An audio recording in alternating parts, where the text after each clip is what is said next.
Good morning friends. आज हम study करने जा रहे हैं आपके वांट ऑफ फैक्टर, जिसको हम आई से डिनोट करते हैं। ठीक है ना।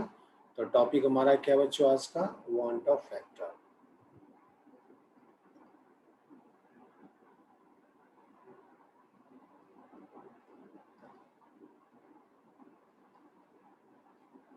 जिसको हम स्मॉल आई से डिनोट करते हैं। ओके, तो हमारा हेडिंग क्या है? Van't Hoff factor. Van't Hoff factor होता है क्या बच्चों? आपके colligated property depend upon number of particles. Colligated property depends upon number of particles. Okay, जैसे फॉर एग्जांपल जैसे KCl है, आयनाइज हुआ आपके K प्लस और Cl माइनस में। ठीक है, तो यहाँ नंबर ऑफ पार्टिकल्स कितने हो गए आपके? 2 हो गए। तो ये हुआ डिसोसिएशन हुआ बच्चों आपके। अब देखिए एसोसिएशन की केस में क्या है? 2 मॉलिक्यूल्स ऑफ एसिटिक एसिड, ठीक है ना, कंबाइन होकर के आपके क्या करेंगे? यहाँ पर एसोसिएट होकर के एक मॉलिक्यूल देंगे। ठीक है ना, इसको एसोसिएशन बोलेंगे। देखिए यहाँ पर आपके एसिटिक एसिड का 60 ग्राम मास है, लेकिन यहाँ इसका कितना है? 120 ग्राम। एब नॉर्मल मोलर मास हो गया ये। तो देखिए डिसोसिएशन के केस में क्या होगा आपके? ये जो मैंने बताया ये तो डिसोसिएशन हुआ, और ये क्या हुआ आपका? एसोसिएशन हुआ। ठीक है, तो वांट ऑफ फैक्टर क्या होता है? आई इक्वल अपने observed Cp upon calculated Cp।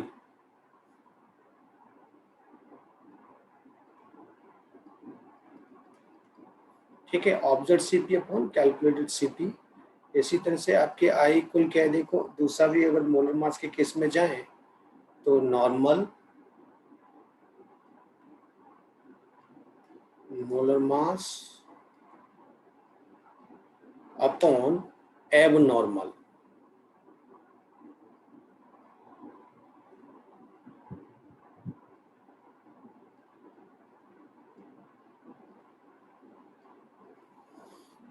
Molar mass. Okay, और भी हम यहाँ आई का वांट ऑफ फैक्टर का फॉर्मूला और भी यूज कर सकते हैं, जैसे number of particles after dissociation या association. Number of particles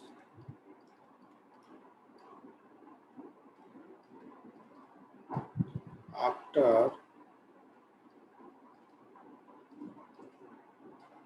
dissociation या फिर association upon number of particle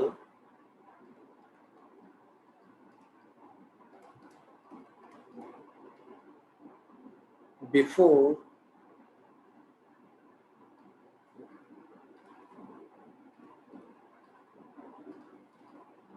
dissociation या फिर एसोसिएशन। ठीक है ना, इससे सही है। क्लियर बच्चों ये? तो ये वांट ऑफ फैक्टर की वैल्यूज है हमारी। अब हम डिसोसिएशन के केस में हम यहाँ पर स्टडी करने जा रहे हैं। डिसोसिएशन के केस में क्या होगा देखिए,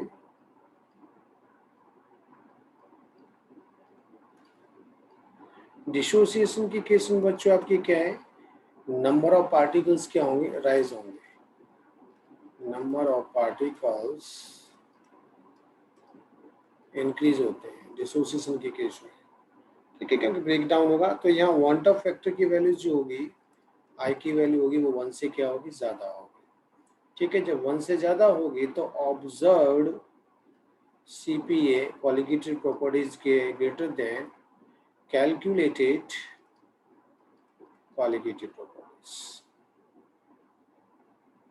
ठीक है ना, यानी कि normal molar mass is greater than abnormal molar mass.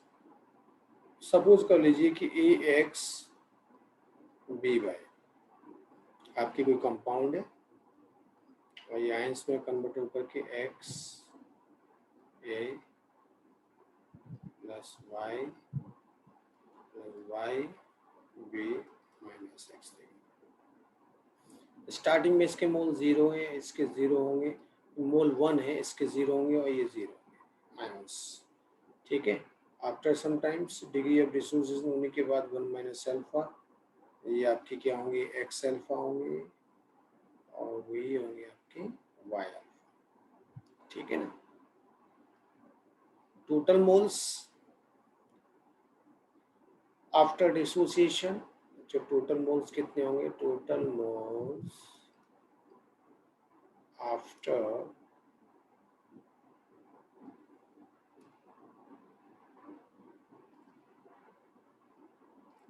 Dissociation equal क्या होगा आपके 1 minus alpha plus x alpha plus y alpha. Okay, इससे से होगा तो यहाँ कॉमन ले लेते हैं 1 minus alpha plus x plus y alpha. Okay, तो 1 minus alpha x plus y को हम क्या कंसीडर कर लेते हैं, एन कर लेते हैं, एन अल्फा हो गया। ओके, तो ये आ गया आपके। तो आई इक्वल क्या होता है बच्चों आपके total moles after dissociation, total moles after dissociation upon total moles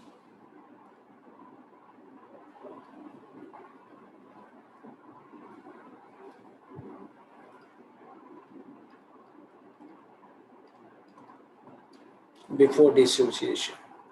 ठीक है बच्चों, तो अब हम यहाँ पर रख देते हैं I equal 1 minus alpha plus N alpha. Total moles after dissociation, total moles before dissociation कितने हैं, 1 है। तो बच्चों हम यहाँ आई की वैल्यू निकाल सकते हैं, I equal 1 plus N minus 1 alpha, alpha equal हो गया I minus 1 upon N minus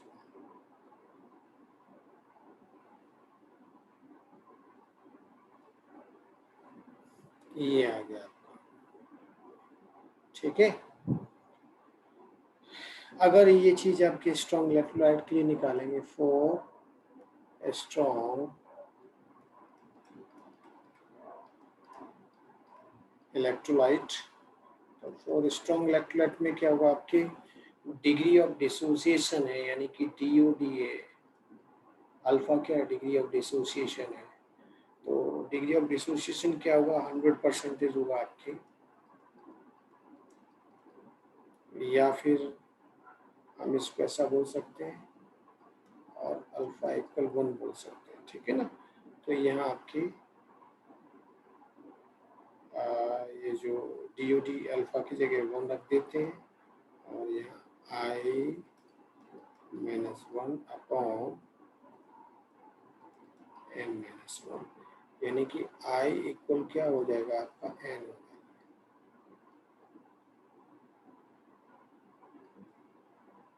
ठीक है ना, आई इक्वल क्या हो जाएगा, एन हो जाएगा। ठीक है। तो जैसे NaCl है फॉर एग्जांपल हमने ले लिया,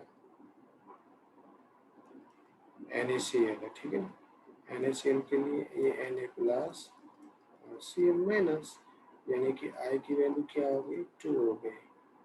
ठीक है, जैसे K2SO4 है, इसके लिए हो गया 2K प्लस माइनस 2, तो आई की वैल्यू कितनी होगी, इसके लिए 3 हो गई। 100% आयनाइज हो रहा है बच्चों ये। ठीक है ना, इसलिए मैंने यहाँ पर ये सेशन मेंशन कर लिया।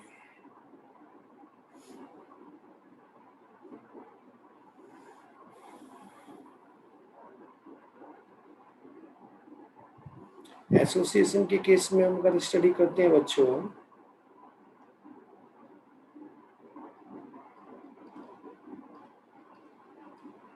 एसोसिएशन के केस में, तो यहाँ क्या होगा, आपके जो वांट ऑफ फैक्टर है वो क्या होगा, 1 होगा, यानी कि ऑब्जर्व्ड सीपी है वो आपके क्या होगा, लेस देन होगा कैलकुलेटेड सीपी से, ठीक है ना, कैलकुलेटेड सीपी से आपके। तो सपोज मान लीजिए आपके जैसे n मोल्स ऑफ ए है, वो आपके एसोसिएट होकर के ए एन मान देते हैं। इसका मतलब यानी कि 1 है तो ये 0 है, और 1 माइनस अल्फा है तो ये हो जाएगा अल्फा एन हो जाएगा। मोल्स टोटल कर लेते हैं, टोटल मोल्स कितना हो गया आपका, टोटल मोल्स हो गया 1 minus alpha plus alpha by n. तो सॉल्व कर लीजिए बच्चों इसको।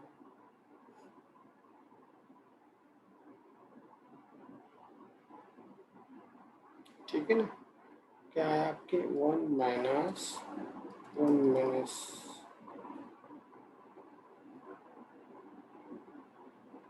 एन अल्फा, ठीक है। अब बस क्वांट ऑफ फैक्टर की वैल्यू में यहाँ पर रख दीजिए, आई इक्वल क्या है, एसोसिएटेड मोल्स, ठीक है ना, 1 माइनस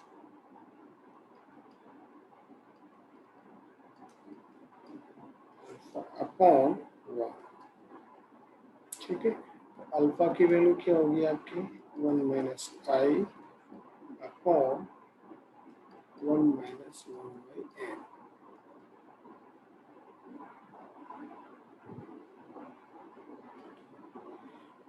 ओके, यही होगी आपके। अगर मान लो डीओडी 100% है, सपोज डिग्री ऑफ डिसोसिएशन कितना है, 100% है आपके। तो अल्फा इक्वल क्या हो जाएगा, 1 हो जाएगा, नहीं हो जाएगा, तो यहाँ 1 रख दीजिए, 1 minus i upon 1 minus n, 1 by n. तो यहाँ आपकी क्या होगी, 1 इक्वल, सॉरी 1 माइनस आई हो जाएगा, sorry 1 minus i equal 1 minus 1 by n. तो यहाँ हो गया आपकी आई इक्वल 1 बाई एन, ये हो गया आपकी 1 अगर ड्यूटी 100% होता है बच्चों तो, ठीक है ना। तो ये इससे से आपकी ये चीज हो गई। एक्चुअली आप जानते हो कि ऑब्जर्व्ड सीपी इक्वल फॉर्मूले अकॉर्डिंग ये ना, वांट ऑफ फैक्टर मल्टीप्लाई